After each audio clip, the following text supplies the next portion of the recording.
he's doubling down on this. So my only takeaway might be that this is a strategy. Well, it's not uncommon in political campaigns to call your opponent dumb or stupid or some variation thereof. Now, I do want to say this about Wait, this. I'm sorry. Say what? You said it's common for people to call their political opponents dumb? Yeah. Would you like some examples? Ex-RNC chair rips GOP listening to Trump, blind being led by the stupid. Howard Stern, Trump voters are stupid. Trump unveils new idiotic strategy. Lazy, stupid, childish. Why Donald Trump is losing. None of those are candidates, Scott. Kamala Harris herself. Donald Trump, quote, unable to comprehend anything. So it is not uncommon to call into question the mental capacities of your opponent. But let me say one thing. I do not like the use of the term mentally disabled. There are a great many people in this country with mentally disabled family members or children that have varying degrees. And so that is not right. That is wrong. But I do think the pearl clutching over the concept of criticizing someone's term in office or policy decisions as not being smart is a little overblown. I don't like that. That's not what he was saying. I mean, sure it is. He was saying very clearly there that she is like Joe Biden in his mind, mentally disabled. But he got there, Biden got there, and she was born that way. And I'm really grateful, Scott, that you said that because it matters and people listen to you. And it's important that you acknowledge that that was an awful thing to say. Switching to strategy, it's funny because Harris and Trump have two different problems. Harris needs to get back Democratic coalition voters that Biden lost and that Democrats have been losing. Black men, Hispanic men, young voters, Muslim voters. Trump needs to win over independents, moderates, and undecideds that have left the Republican Party. They're both struggling with their missions, but his is fixable. She's losing these coalition voters because they don't believe Democratic policies have fixed their problems. She doesn't have a time machine. She can't go back and fix that.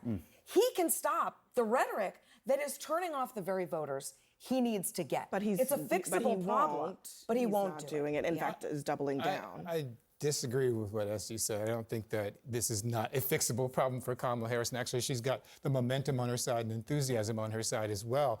But I think the problem is that Donald Trump is waging a campaign where he wants Kamala Harris to respond because he doesn't have anything else to focus on. His policies are unpopular to the extent he has any policies.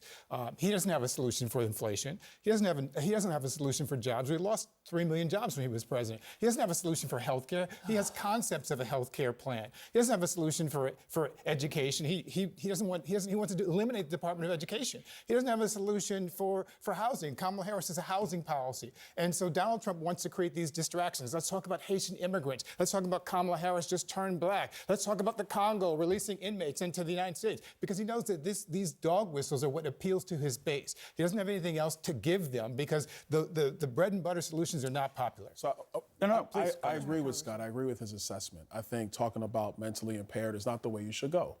I don't think that's the best thing right now with where we are in this campaign. But let me tell you where this is starting to eke from. We have seen Kamala Harris now in 4 different interviews now. She was with the All in Smoke podcast today with Matt Barnes and Stephen Jackson. We have not heard her actually go through a coherent argument for why her economic policies or any other policies are actually going to work. And when she's pressed on these issues, her default response is, I grew up as a middle-class child. That's not true. That is very true. I've watched everything. I've watched every interview. She did give a whole speech on her economic policy. Giving a speech in the teleprompter is not discussing policy off the cuff when you're asked directly by any reporter or any citizen in a town hall format or anything. And she has not proven that she can do that. To the contrary, what she is proving by her lack of being available to the press and really to the people is that she is heavily scripted. And so anybody can read the teleprompter, but what's going on when the teleprompter is off and you got to respond to real policy? That's the problem. Well, and I think if you look at it holistically, the two campaigns are having a debate about the economy. And Trump has things to say, Harris has things to say, and right now, according to all the polling, Trump is more trusted on the economy. Trump's term in office, people look back on it more fondly than they look upon the Biden and Harris term, largely because of the economy and largely because of inflation. I think her challenge, Keith, is that I don't believe she's actually articulated that much of a different path than the one she's currently on with Biden. And she may think that's a good path. It's just that the American people do not believe that, and it's not even close. Well, I think what the congressman said a moment ago, something I want to respond to. First of all, she's not dealing with these issues. She has been dealing with these issues substantively. So we just had a 90-minute debate, or was it a 2-hour debate? She had very clear plans, and she outlined what she wanted to do. Wait, did she answer the question? Did I not? Well, I just want to ask you, because you made a good point. Did she got a question about, are people better off 4 years ago? Did she answer it or not? I don't remember what her answer was in that particular question. It was the first question. But I'll tell you what, though.